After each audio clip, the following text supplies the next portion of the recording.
Fala galera, sejam todos bem-vindos ao nosso Pode Desconstruir. Eu sou Igor com H. E eu sou a Aline Brito. Bom, gente, sejam muito bem-vindos novamente aqui.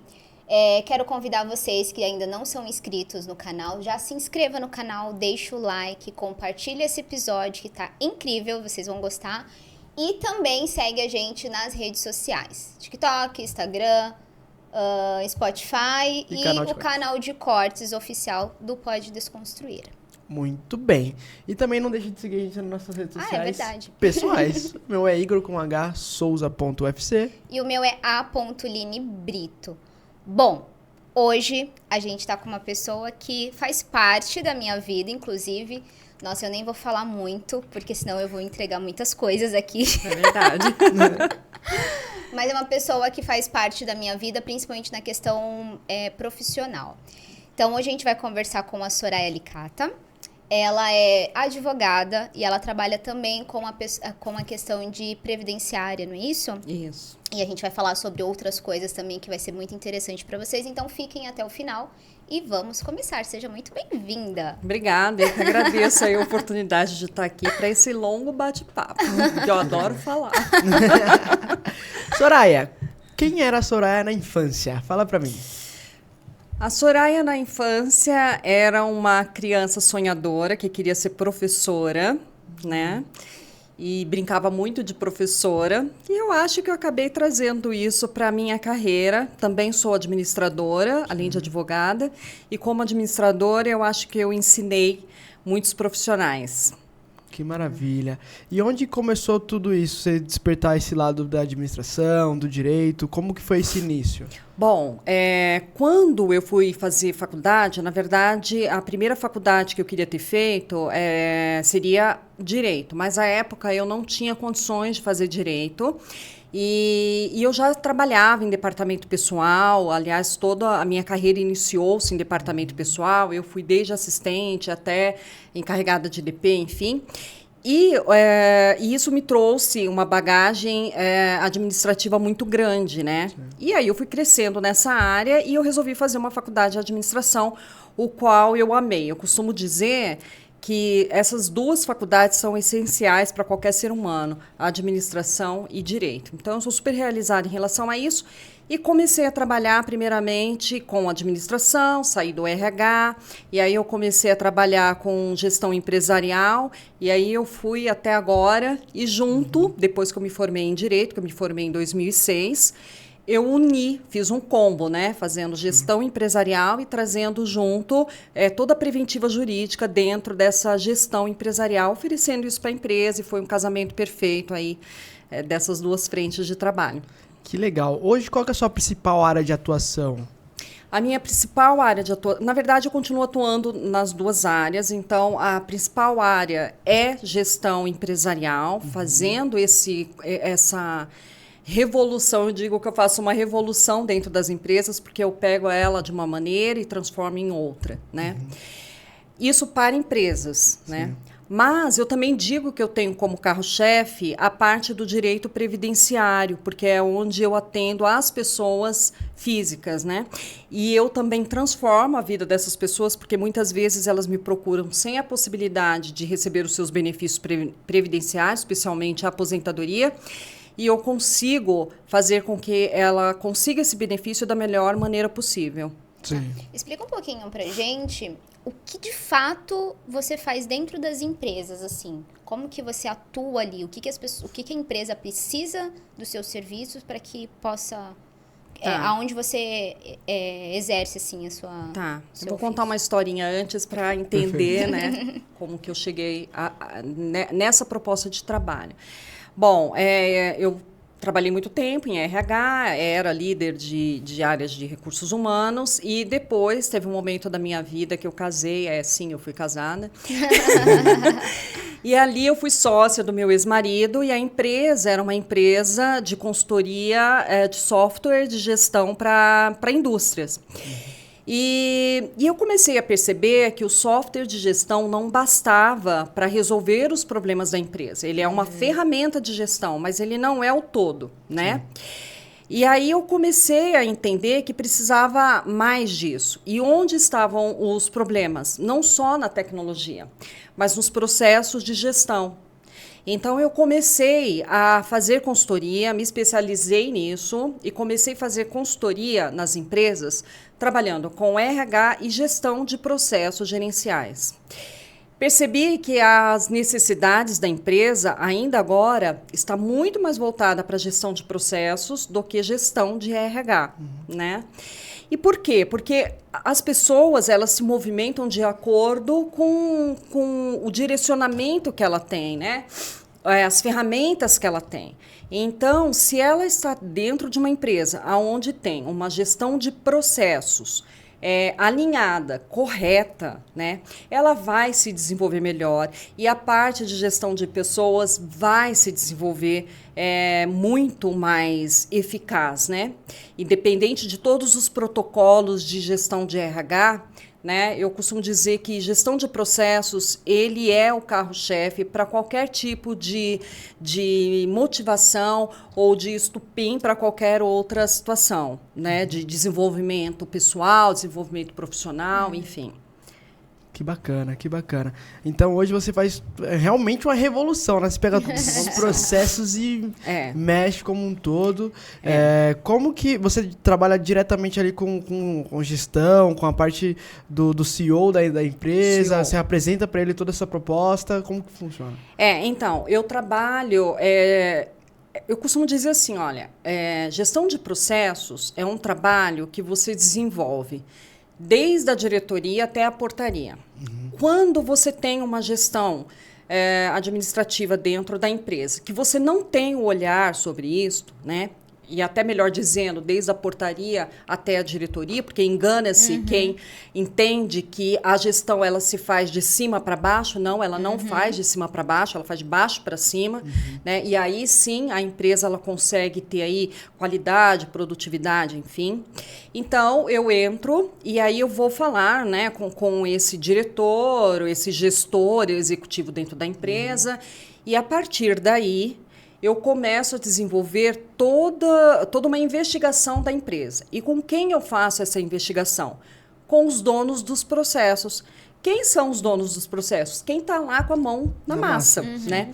Que, aliás, se todo empresário ouvisse os seus colaboradores, né? E aí eu também nem vou usar essa palavra colaborador e vou explicar depois por quê. Se todos os empresários ouvissem os seus empregados, ele praticamente não precisaria de consultoria, porque eles são os melhores consultores. Com certeza. Né? Eles estão ali no movimento, né? Eles estão no movimento, eles sabem onde estão as falhas do processo, eles sabem aonde pode melhorar esse processo, só que eles não são ouvidos. Mas ainda assim são chamados de colaboradores. Com certeza. Entendeu? Explica pra gente, então, qual que E aí eu faço todo esse levantamento, desenho o processo como ele está hoje, para que todos os envolvidos no processo consigam enxergar. É lógico que você vai dizer, não, mas as pessoas sabem, né, o que é o processo em si, ela está lá no dia a dia, ela conhece aquele mecanismo que ela foi colocada para trabalhar, né? Exato. E que muitas vezes ela não tem a liberdade de explorar aquilo como ela gostaria, né? E o que é lamentável.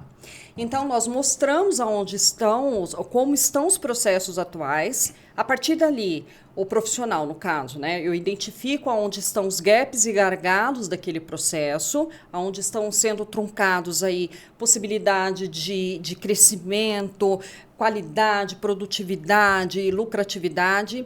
E aí eu reformulo esses processos, eu redesenho ele, lógico, respeitando a cultura da empresa, mas eu redesenho esse processo e aí, a partir daí, sempre com a validação dos gestores, é a minha maneira de trabalhar, eu não sou uma consultora impositiva, eu sempre vou apresentando para os gestores, enfim, e juntos... Até para ter uma harmonia entre ambos, Para né? ter uma harmonia, porque eles estão vivenciando aquilo e serão eles que vão implantar esses processos. E aí, a partir daí, eu começo a implantação com os donos dos processos que estão ali, que vão ser eles, né, que vão fazer esses processos acontecer. Sem eles não existe, o consultor ele não consegue realizar, né, o seu trabalho como um todo. Sim. E tem um período, assim, tem um tempo específico para isso ou depende de cada empresa? Depende de cada empresa. Eu, particularmente, Soraya, não gosto de trabalhar com um cronograma fechado. Tá. Por quê? Porque a empresa, ela tem as demandas dela, então muitas vezes a gente dá um prazo para a empresa e ao longo dos anos que eu venho fazendo consultoria, eu percebo que esses donos dos processos, muitas vezes, ele não consegue atender aquilo naquele tempo que foi passado, né? E como eu trabalho de uma maneira um pouco, eu acho que uma gestão mais englobada, porque eu não vou lá fazer gestão de processos em uma área. Eu vou fazer uma gestão de processo ponta a ponta, porque eu acredito que uma gestão de processos bem feita, ela não pode ser isolada, porque aí você se perde na comunicação integrada. Um setor fez uma função, fez uma atividade, e ele fez, entregou, está pronto. Não está pronto, porque a outra área recebe o reflexo do trabalho dele. Então, nós temos que fazer essa integração na comunicação, né, dos processos, das pessoas. Então, o que eu estava falando? Desculpa. É engraçado você falar isso. É engraçado você falar isso porque eu já trabalhei em algumas empresas, né? Embora hoje eu seja profissional liberal, mas quando a gente fala de empresas grandes, é isso que a gente vê, né? O distanciamento. O propósito parece que não existe, né? Em benefício da empresa. É a minha equipe, a sua equipe, Exato. Você faz o seu, e como se não tivesse que acontecer uma conexão ali, né? Uma integração, tem que ser. E aí sim você vai ter um bom processo. Sim. Senão, não. Então, eu não coloco. É lógico que geralmente, né, eu costumo dizer o seguinte, uma consultoria bem feita, ela tem que ter no mínimo de 2 a 3 anos. Uma bem feita, né? Uma bem feita mesmo. Eu tive clientes que eu entrei, né, para fazer uma consultoria com um período mais ou menos aí de uns 2 anos. E eu fiquei, assim, mais de 8 anos dentro da empresa, porque são pessoas que entendem a importância de um consultor dentro da sua empresa, né? Sim. Então, eu acabei fazendo um gestor, só que ao invés de ser interno, um gestor externo, né? Mas nesse caso é bem louvável, porque você tem essa perspectiva de fora, né? Então, você consegue... Exato. Porque acontece, muitas vezes você está dentro da empresa, a empresa está tanto tempo fazendo a mesma coisa, que ele é um ciclo vicioso. Então, se você não tem aquele olhar de fora, um olhar mais amplo, você acaba só replicando aquilo que já vem sendo passado há muito tempo. E o consultor, eu lembro até um cliente meu que disse assim, Soraya, por que ninguém vem falar comigo agora? Todo mundo fica te esperando no dia que você vem para falar com você. Eu falei, porque eu tenho um não que você não sabe dar e tem o sim que você não quer dar. Então, por isso... Tá explicado. Então, com isso, eu conseguia trazer essa harmonia, trazer essa integração e trazer o resultado esperado, né? Porque eu costumo dizer assim, não adianta o empresário querer contratar uma consultoria se ele não está disposto a realmente participar daquilo, a realmente ter o tempo de maturação para aquilo, para ver o resultado. Tá? Consultoria não é mágica, né? Consultoria não é mágica, não é uma coisa que acontece de um dia para o outro, então tem que ter um tempo de maturação. Se ele não tiver disposto a isso, a ser ouvido, a ouvir o que o consultor está dizendo, a aceitar, né? Porque muitas vezes eu me deparei com empresas, e é natural isso, né? O empresário fala, mas eu sempre trabalhei assim, por que eu vou ter que mudar? E dói, né? E dói. Eu lembro que eu tive clientes que falavam, Soraya, hoje eu nem quero olhar para você, só na minha frente. Eu falei, ótimo, se você não está querendo me olhar, é porque está dando resultado. Né? Tá doendo, né? Tá doendo. Mas, assim, depois é aquela situação, não querem deixar de ter o papel do consultor dentro da empresa, né? Isso é muito importante. Sim. Mas você não acha que se eu tenho um consultor muito tempo ali, eu acabo ficando mal acostumado? Depende da forma como esse consultor faz. Então, do posicionamento, né? O posicionamento, a dinâmica desse consultor. Então, por exemplo, eu, Soraya, trazendo aquilo que você me perguntou da infância, eu tenho o dom da professora, né? E da professora da minha época lá atrás, sabe? Aquela que passava a lição e exigia o resultado. Então, é um trabalho em conjunto. Então, as pessoas, elas vão estar engajadas porque elas entendem. Então, o meu papel não é chegar e falar assim, olha, na próxima semana eu quero essa lição de casa e tá aqui. Não, essa pessoa vai entender o porquê daquele processo, por que ele está acontecendo, qual vai ser o resultado daquele processo, a importância dela dentro daquele processo e como ela tem que desenvolver. E essas pessoas estavam sempre direto comigo, com a minha equipe. Nunca teve, eu vou esperar só quando a Soraya chegar para ter um resultado. Não. Então, todo mundo se engajava, todo mundo gostava, porque todo mundo estava vendo o resultado do seu trabalho. E mais do que isso, eu estava sendo a voz que eles não conseguiam ter dentro da empresa, né? E aí entra a questão que você começou a dizer em relação, muitas vezes dentro da empresa a gente não tem essa comunhão, né? Eu percebo que assim, ó, eu trabalhei com você um período, né? A Soraya, como fisioterapeuta, a Soraya me contratava, né? Exato. Era um momento de... Ambientação, né? Ambientação, sensibilização, para as pessoas entenderem que ia chegar uma coisa nova na empresa, né? Exato. E aí eu fazia parte de animar a galera, vamos pensar assim.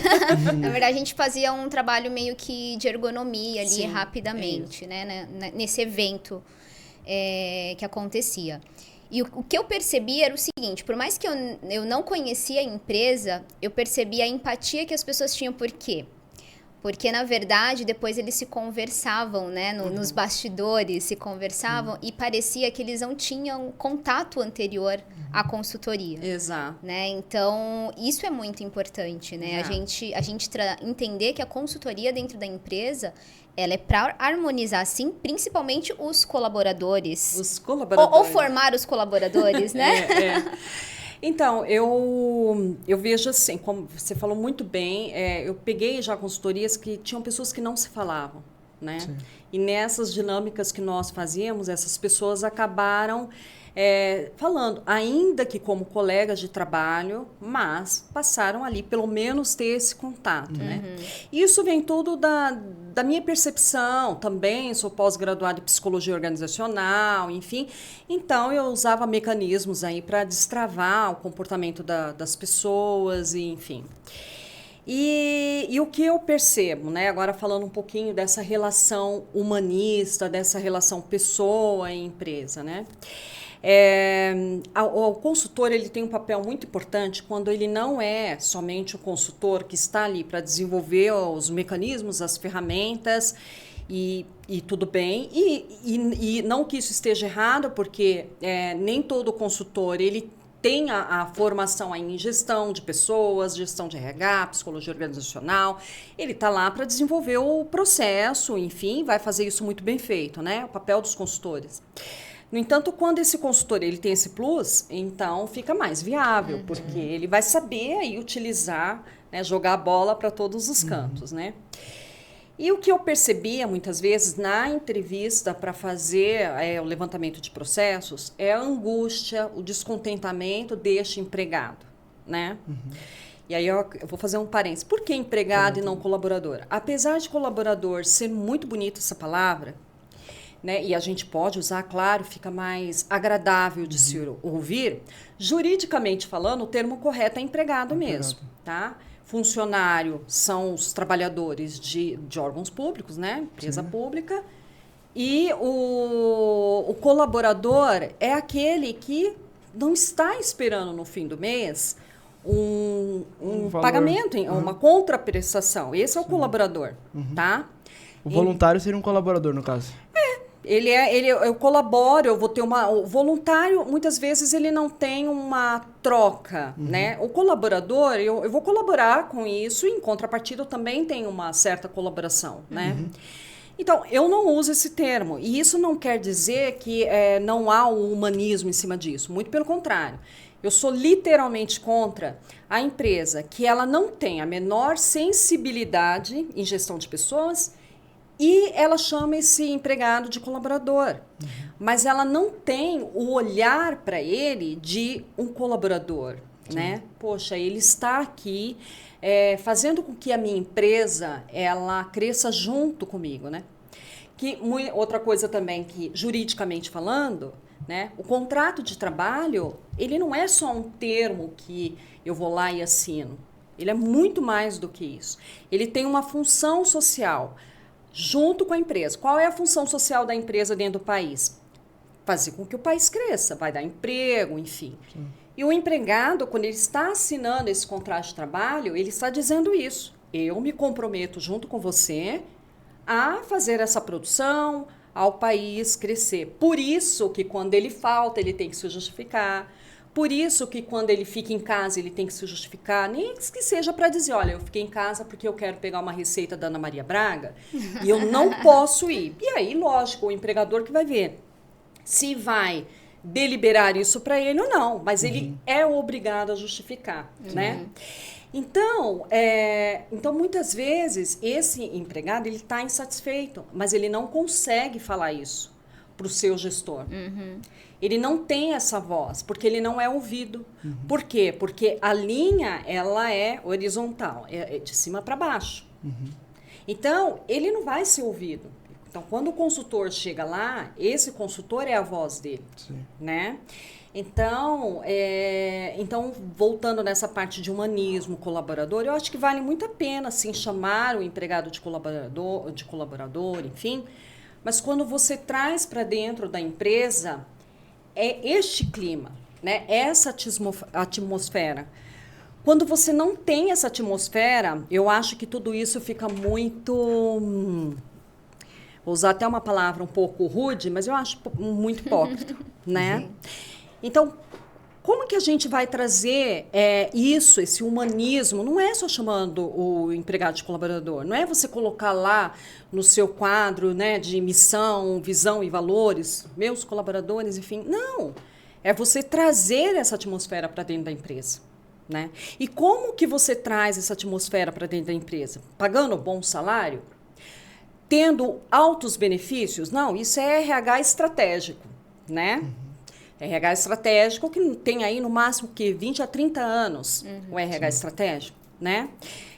Maravilha, já é um avanço, porque nem isso antes era olhado, né, visto.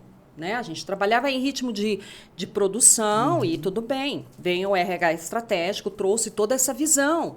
Quanto melhor tratarmos os nossos colaboradores, melhor resultado produtivo nós temos. Ótimo, maravilha. Mas cadê a espiritualidade de tudo isso? E aí eu não falo em religião e nem em crenças. Eu falo em humanismo, em forma de olhar para o próximo realmente, né? Empatia. Empatia, né? Então, às vezes, eu me deparei com pessoas que precisavam, em determinado dia, período, não estar ali trabalhando, porque aconteceram coisas fortíssimas na vida dela, mas que ela não podia sequer chegar para o seu gestor e falar isso. Mas ela era chamada de colaboradora, entendeu? Então, essa é a minha crítica. Entendi. Soraya, me responde uma coisa assim, ó. Não sei se eu estou viajando muito. Mas quando a gente, né, até por conta da pandemia, que aí mudou toda a questão do sistema, né, as pessoas começaram a trabalhar mais nas suas residências, né? Como que você conseguiu movimentar isso daí? Porque a partir desse momento você não estava mais tendo tanta encontro com as pessoas em si, né? Estavam muito distantes, cada um no seu canto. Então, foi um período bem difícil para mim, tá? Porque eu trabalhava, já nos últimos 6 anos, eu trabalhava mais com advocacia. Então, eu comecei trabalhando com chão de fábrica, mas depois, tendo em vista que eu percebi que as advocacias, apesar de serem uma empresa, elas não trabalham como empresa, elas não têm a visão de uma empresa. E eu acho que de poucos anos para cá que as advocacias começaram a ter essa visão de que ela não é apenas um escritório para atender, enfim, como começou-se aí a advocacia em si, ela nasceu dessa maneira. Ela não é mais isso, ela é uma empresa. Sim. Então, eu comecei a fazer consultoria para advocacias, né? e as quais eu sou eternamente agradecida, grata, fiquei em uma por muito tempo. Vou até mandar beijinho. Mas na pandemia, essas empresas e essas advocacias, porque esse também é um problema para o consultor, porque quando chega em momentos de crise, as empresas erroneamente entendem que ali já não... eu não preciso mais do consultor. Uhum. Eu vou eliminar custos. Sim. E então eu vou deixar ele ali guardadinho na gaveta quando retomar. Uhum. Então foi um período bastante crítico. Foi aí que eu atuei muito mais com a advocacia do que propriamente na parte consultiva, né? Uhum. E preventivo, eu digo até mais preventivo do que consultivo. Consultivo é mais quando, doutor, eu preciso fazer um contrato, está acontecendo isso, e o profissional vai lá, vai orientar, vai indicar, vai até elaborar algumas coisas. O preventivo, como eu também sou administradora, é muito mais do que isso. Sim. Eu consigo ver a parte jurídica e como isso tem que se movimentar dentro da empresa. Uhum. Então, por exemplo, não adianta eu fazer um contrato de trabalho de uma pessoa, né? E somente fazer com aquela prevenção, mas lá dentro eu sei que aquela pessoa, até porque já passou por mim, por um processo de recrutamento e seleção, eu já identifiquei o comportamento, o perfil comportamental dele, de acordo com o perfil comportamental da empresa, e eu sei aonde este colaborador ele vai precisar de um apoio lá na frente em relação ao comportamento mesmo, a como ele vai lidar no dia a dia. Então, o contrato dele não vai ser igual dela, né? Eu tenho que fazer uma elaboração diferente. Existem setores que ele vai ter momentos mais sensíveis do que o outro. Uhum. Então, como lidar com esse departamento, esse setor, né? Então, aí a gente entra com preventivas em relação a isso, amparando tanto a empresa como o empregado. Haja vista que eu faço o regulamento interno para a empresa, que não é apenas um manual de normas e procedimentos, né? Ele é todo embasado na legislação. Eu faço um plano de carreira e cargos e salários, ele não é apenas um escalonamento de cargos e de salários, ele tem todo um estudo legal para fazer aquilo, uma divisão, uma promoção, que isso vai acontecendo gradativamente, uma avaliação de desempenho, que não é só preencher um relatório e falar assim, olha, pelo relatório aqui você vai ter direito a esse cargo e esse salário. Não é dessa maneira que eu trabalho. Uhum. Eu tento englobar todas essas frentes que eu falei aqui para vocês. Sim. Você falou que facilita os processos, melhora os processos da empresa. Pelas empresas que você já passou, qual que é o erro mais comum que atrapalha esses processos? Eu diria que é a comunicação entre eles. Uhum. É o primeiro passo. É você entender que se você não costurar ali um processo com outro, não vai adiantar. Você me pagou, eu vou ficar muito feliz, mas você não vai ficar muito feliz. Uhum. E eu vou ficar feliz com o dinheiro, mas eu não vou ficar satisfeita com o resultado do meu trabalho. Uhum. Então, isso é uma luta constante de fazer entender. Por isso que eu trabalho com gerenciamento de processos ponta a ponta. Eu não trabalho isolado, não tem como, né? Pouquíssimas empresas, grandes empresas, que eu trabalhei com setores isolados, porque essas empresas muito grandes já têm aí um grupo de consultores que vão trabalhando e eu peguei uma determinada área. Uhum. Mas eu gosto de trabalhar muito com pequenas e médias empresas porque você consegue trabalhar ponta a ponta. Eu costumo dizer que eu trabalho da portaria à diretoria mesmo, porque a fala tem que ser a mesma, né? Então, a comunicação integrada é o ponto principal de qualquer consultoria, do meu ponto de vista. E como você institui essa cultura da empresa, né? Porque, como você acabou de falar, a comunicação tem que ser a mesma. Então, o porteiro tem que falar a mesma língua do CEO. E como que você faz para homogeneizar tudo isso? Através dos processos. Uhum. Porque quando o processo... Os processos são um formulário... Começa assim? O processo como que eu posso dizer? É um mecanismo de trabalho. O processo ele é um mecanismo... O processo ele é um mecanismo do trabalho, né? Então, esse mecanismo do trabalho é que tem que estar um conversando com o outro, tá? Então, por exemplo, eu vou dar um exemplo de uma situação vivida, né? De um cliente. De uma advocacia. O cliente chegava na advocacia, a recepcionista fazia o atendimento, ele ia até o advogado que atendê-lo, esse advogado atendia, enfim, levava o cliente, né, até a porta, enfim, esse cliente saía, tá? Muitas vezes ele saía sem esse advogado saber se ele realmente ia ficar ou não. Um outro problema também é o tempo que esse processo do cliente ia ser feito. Então, ali estava, desde o começo que esse cliente chega na advocacia, já estava o problema. Então, assim, o cliente, ele chegou, aí eu implantei os seguintes mecanismos.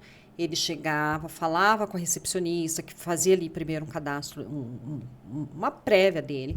Essa recepcionista encaminhava ele para uma outra atendente, aonde essa atendente já fazia toda uma triagem com ele para entender o que ele estava precisando, enfim, já preenchia todos os dados dele ali, já tinha todo um prévio histórico dele. Para quê? Porque depois manter o contato com esse cliente, né? O pós-venda, ou ainda que não fechasse. Dali, ela já identificava qual era o advogado, os plantonistas ali que iam atendê-lo, encaminhava para o advogado. Se esse cliente, ele não fechasse ali na hora com o advogado, ele não ia embora. Ele voltava, esse advogado reportava ele para a mesma sala. Para quê? Porque ali, muitas vezes, o cliente ele não se identifica com o advogado, ele está com medo de dizer sim, não sabe quanto que ele vai ter de custo disso, os honorários, né? Mas com o atendente, não. Com o atendente, ele se abre. Então, ele voltava e aí ela fazia todo o trabalho, vamos fechar, não vamos fechar, enfim. Aqui eu estou falando de uma maneira mais direta, não é bem assim que acontece. E aí, o que acontece? É o momento que ele falava, né? E aí, deste momento, se ela percebesse que ele queria fechar, mas que ele estava inseguro em relação, por exemplo, ao profissional, eu encaminhava ele para um setor de qualidade total, que eu implantei dentro do escritório. Onde você já ouviu falar em setor de qualidade total dentro do escritório de advocacia? Mas os clientes que eu passei, têm. E os clientes que eu vou passar, terão também. Porque essa parte faz parte de toda essa gestão de processo. E lá no setor de qualidade total, esse advogado, preparado, treinado por mim, ele conseguia desenvolver todo o desenrolar dessa contratação. Então, o índice de falta de contratação caiu sobremaneira. Entendeu? Então, veja que houve toda uma interligação. E aí, esse cliente que contratou, essa mesma atendente preparava para mandar para os advogados que iam desenvolver aí as peças, enfim. Então, antes, isso demorava um pouquinho, né? E aí, com essa linha reta, não. Ela entregava, ele tinha um prazo que ela controlava.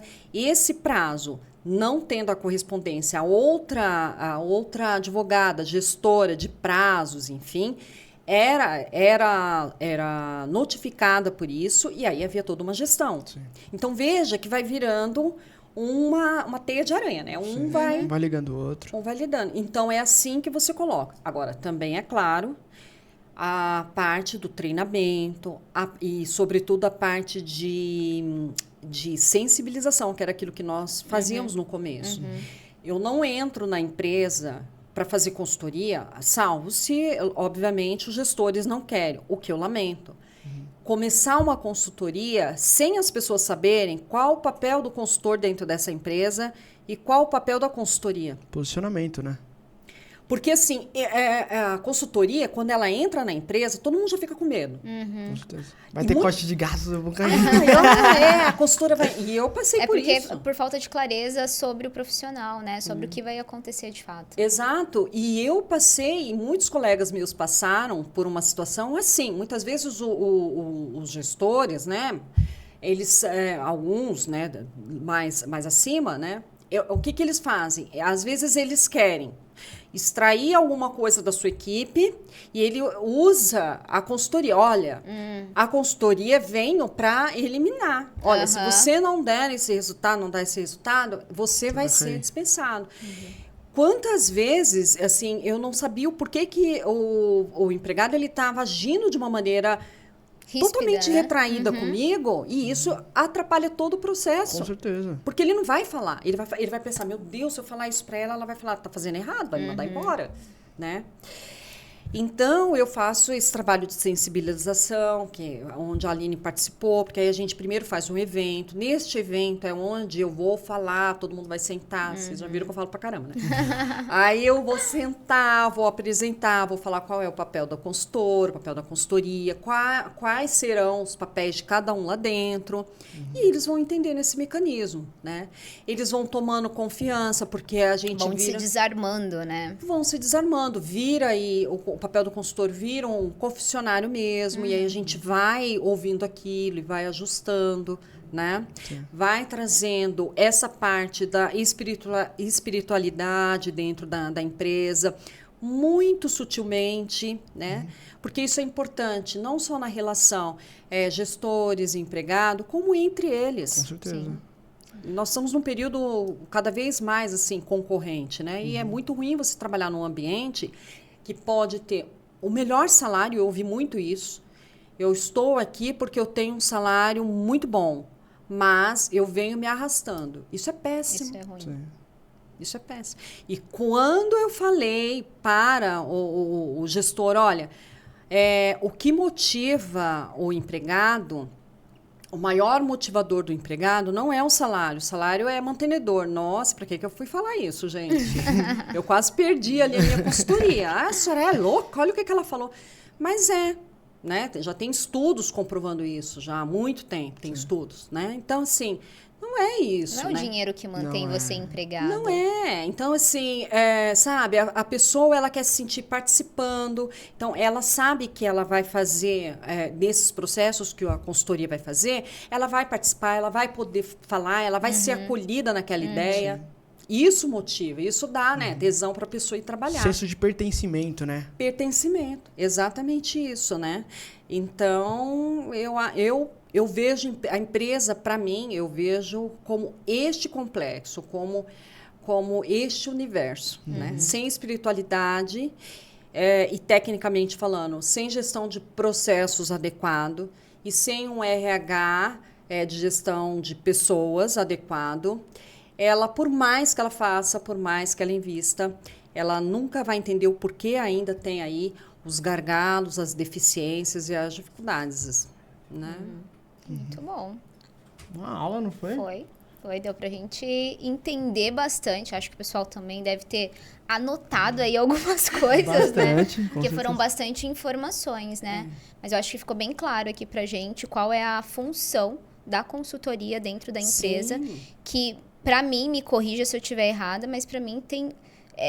simplificando aqui, é gerar uma harmonia para ter um resultado mais qualificado para a empresa, né? Exato. E, na verdade, para um todo, né? Para um todo. Que aí o colaborador, ele acaba ficando também satisfeito com o seu trabalho. Eu tenho empresas que, assim, passei por empresas maravilhosas, advocacias maravilhosas. Eu tenho duas no meu conceito que, assim, eu nunca vou esquecer, porque realmente eles colocam essa espiritualidade dentro da empresa, né? Essas duas empresas, para mim, elas são exemplos de humanismo, né? E pode falar? Pode. Manda ver. Pode, manda ver, pô. E olha, eu tô falando do meu coração, a pessoa nem sabe, nada, do meu coração mesmo. Mas uma foi uma confecção que eu trabalhei, né? A confecção chama-se Confecção T. Cristina, da Cláudia. Beijinho pra Cláudia. E outra que eu trabalho ainda hoje é a Fada Conte, é uma contabilidade. Ah, você continua? Que legal. Continua. A Fada Conte, assim, para mim também é um exemplo de humanismo. é um exemplo de espiritualidade e muitas dessas coisas demagogas que a gente olha, a empresa é uma família, tal. Lá eu realmente vejo como uma família. E na T. Cristina também eu via coisas assim maravilhosas, dela colocar um profissional só para atender, só para ouvir os funcionários, os colaboradores, de acompanhar. Ele passou mal, vai lá, acompanha, fica no médico junto com ele. Então, assim, isso são coisas assim espetaculares. E para mim foi gratificante, porque eu trago para a minha vida, né? Não é ruim uma empresa ser como uma família, para não misturar as coisas? Então, quando a gente fala de empresa familiar, né? Acaba tendo isso que você está dizendo, né? Porque a empresa familiar, ela vem nessa questão, né? Todo mundo é família, acha que ou não aceita ser dirigido ou acaba... Na verdade, eu entendo entendo dessa forma. Empresa familiar, na verdade, você vai ter o conflito dentro da empresa e fora, porque existe o relacionamento externo também, né? Que é o primeiro, inclusive, é a base. E para mim, me corrija aí, por favor, mas quando a gente trata de uma empresa onde age como uma família, é diferente. É diferente. Né? Porque sabe que é só ali dentro, vai ter o afeto, vai ter a responsabilidade, vai ter um olhar mais atento para cada pessoa que está ali dentro, mas passou dali, não vai ter o convívio. Exato. Né? Por mais que tenha, mas é algo mais social também, não é nada... E o mais importante é que os colaboradores, entre eles, acabam desenvolvendo essa união, essa espiritualidade. Sim. Eu percebo que o nível de concorrência, né, é muito menor. Reduz bastante. Porque um ajuda o outro. Ele olha para o outro percebendo, né, que as dores do outro é a mesma dele. Né? Eu costumo muito nas dinâmicas fazer a terapia, terapia, inclusive da criança interior, enfim, porque é verdade. Né? Os meus medos são seus medos. Iguaizinhos, as suas deficiências, enfim, são as minhas, né? Sabe o que eu percebo também? É que, assim, empresas de pequeno e médio porte, que são os quais você trabalha hoje, eu enxergo da seguinte forma, que sem essa preparação, sem essa gestão, sem um consultor, né? Eles acabam tendo essa intriga entre eles, porque não tem uma pessoa com um olhar mais ampliado, dizendo assim, não, aqui a gente trabalha como uma equipe, nós somos uma equipe. As empresas maiores, elas já têm esse bordão, eles já trabalham, já empregam essa cultura, né, de familiar, né, que a gente estava falando aqui. Então, é mais desafiador trabalhar com empresas de pequeno e médio porte por conta disso. Até questão de, talvez, de cultura mesmo. É cultura. Eu tenho uma experiência quanto a isso muito legal. Eu trabalhava numa empresa e, assim, eram poucos graus hierárquicos de diferença, né? Então, aqui na base, todo mundo era igual, fechado um com o outro, parceiro, todo mundo amigo, sempre tava ali junto. E aí tinha um gestor que falava a nossa língua, então trazia esse ambiente de, poxa, tá todo mundo junto aqui, somos uma equipe, se um ganha, todo mundo ganha. Exatamente. Trocou o gestor. Ixi. E subiu um gestor que estava no mesmo grau que a gente, ele subiu para a parte de gestão e aí começou a fazer o contrário. Ai, que pena. E aí o que aconteceu? O grupo acabou se desfazendo por uma série de fatores e o gestor ficou pouco tempo depois e caiu porque não conseguiu segurar a galera. Então, um grupo que era muito fechado, ele acabou se distanciando por conta de uma má gestão depois. Você vê como a importância do líder. Com né? certeza. O líder, ele não pode ser aquela pessoa, somente aquela pessoa técnica, né? Um dos trabalhos que eu faço em gestão de RH é justamente identificar o perfil de liderança. Nem todo mundo tem perfil de liderança, né? Pode ser desenvolvido? Até pode ser desenvolvido. Não acredito muito nisso. Mas até pode. Mas, às vezes, ele pode ser não naquela área que você está imaginando que ele possa ser. Né? Então, tem muitas contratações com esse tipo de deficiência. Eu vou contratar ou eu vou fazer essa promoção, a pessoa não está preparada, né, para isso. Ela tem até vontade, tem conhecimento técnico, mas internamente ela não tem isso desenvolvido. Né? E liderança é uma coisa que a gente tem que ter um olhar bem profundo, porque ela vai gerir, né, uma equipe inteira, né? Perfeito. Equipe inteira. Soraya, agora para essa câmera aqui, manda uma mensagem para todo mundo, para gestores, para funcionários, para amigos, manda uma mensagem que vai chegar para todo mundo, uma mensagem impactante. Tá. Bom, mensagem impactante. Que você goste. Tá. Bom, isso que eu falei aqui,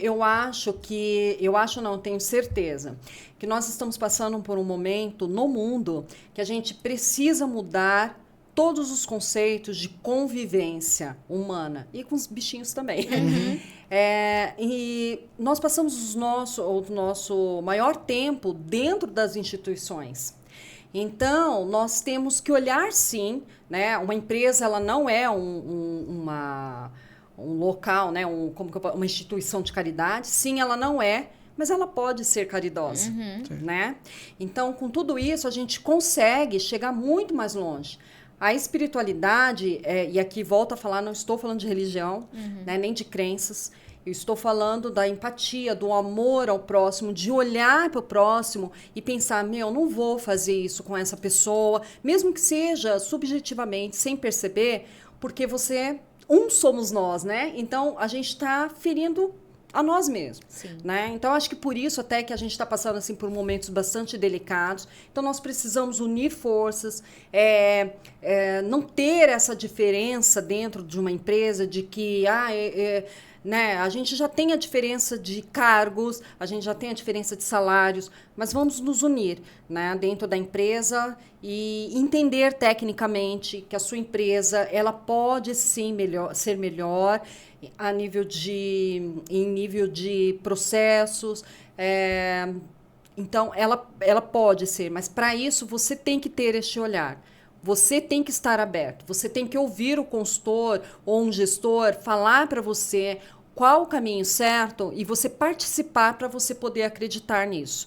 Essa é a mensagem. E aí, uma empresa ela se forma em processos e em pessoas. Enquanto isso estiver separado, você vai ter dificuldades. Né? Essa é a ideia. Posso falar só um pouquinho do previdenciário? À vontade. Você falou que eu também posso mandar para as pessoas, né? Sim. Bom, quero agradecer todas as pessoas, né, que estão assistindo, as pessoas que já trabalharam comigo, foram muito e são importantes para mim. Beijinho, Ana, super beijo para o Gustavo, que foi meu braço direito, meu braço esquerdo na época da pandemia. E agradecer todos os meus clientes, né, que me deram aí a possibilidade. E quero falar um pouquinho do planejamento previdenciário, da área previdenciária, que é muito importante, que eu advogo nessa área. É muito importante para você fazer um planejamento previdenciário, e para fazer planejamento previdenciário não precisa ter uma idade para se aposentar. Planejamento é planejamento, é justamente para você saber como se aposentar, qual o melhor momento e a melhor forma de se aposentar. Então, procure um especialista em fazer planejamento previdenciário, que eu tenho certeza que você vai ficar bem satisfeito no momento em que você resolver parar e descansar. É isso, gente. Falei demais, né? Muito legal. Muito bom. Onde a galera te encontra? Bom, eu estou retomando no Instagram, ainda está pequenininho, está começando. Quer dizer, eu comecei, dei uma parada, mas eu tenho 2 canais no Instagram, que um fala sobre direito previdenciário, que é Soraya Licata, e o outro que eu falo em gestão empresarial, que é Soraya _Alicate. Aí eu vou explicar a diferença do Alicate para o Licata. O correto do meu sobrenome deveria ser Licata, porque meu bisavô italiano era Licata. Mas meu avô, ao chegar no Brasil, foi registrado errado. Ele foi como Alicate e ficou Alicate. Mas eu adoro meu Alicate. E é isso. E essas 2 lá vai estar meu telefone, enfim. Muito bom. Soraya, obrigada pela sua participação, obrigada por trazer tantas informações importantes que a gente passa despercebido, né? Sim, ao longo da vida, inclusive. Aí. E a nível empresarial também, porque a gente fala também com bastante empresários aqui, tá bom? Na verdade, empreendedores também, com né? certeza. Então, obrigada por estar trazendo essas informações que tenho certeza que vai ser de grande valia aqui para o público, tá Nossa, bom? eu que quero agradecer muitíssimo a oportunidade. Muito obrigado. E para você que está em casa, não deixe de compartilhar essa mensagem, também comentar aqui embaixo e nos seguir nos canais. Sim. Instagram, Spotify, aqui no YouTube e também no nosso canal de cortes, que é Cortes Pode Desconstruir Oficial, e também o nosso pessoal. Rapidinho, antes de falar do nosso pessoal, gente, ainda dá tempo de se inscrever no canal, caso você ainda não tenha se inscrito, e deixa o like também, compartilha pra geral esse episódio, tá bom? Bom, pode falar agora o seu? Ok. O meu é Igor com H, Souza.ufc. E o meu é A.Line Brito. Gente, obrigada pela participação de vocês, obrigada por ter ficado aqui até o final, e a gente se encontra no próximo episódio. Obrigada, Soraya. Obrigada a vocês. Até mais. Tchau, tchau.